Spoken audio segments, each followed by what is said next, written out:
খরগোশ পালনের আমার অনেক দিনের শখ। করি করি বলে কখনো করা হয়নি, তাই অনেক দিন পর শখ করে একজোড়া খরগোশ জুটি নিয়ে এসেছি। এরা মেল ফিমেল, দোকানদারের কথা মতো এরা খুব দ্রুত বাচ্চা দেবে। আমাদের যেহেতু গরু আছে তাই প্রচুর পরিমাণে ঘাস লাগানো আছে। আলহামদুলিল্লাহ প্রচুর পরিমাণে ঘাস লতা পাতা খায়। দুটো অনেক প্রাণ চঞ্চল,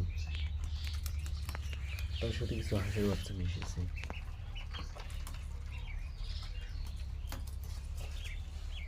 এটা মূলত আমার পরীক্ষামূলকভাবে করা, যদি সফল হয় তাহলে লার্জ স্কেলে করবো ইনশাল্লাহ।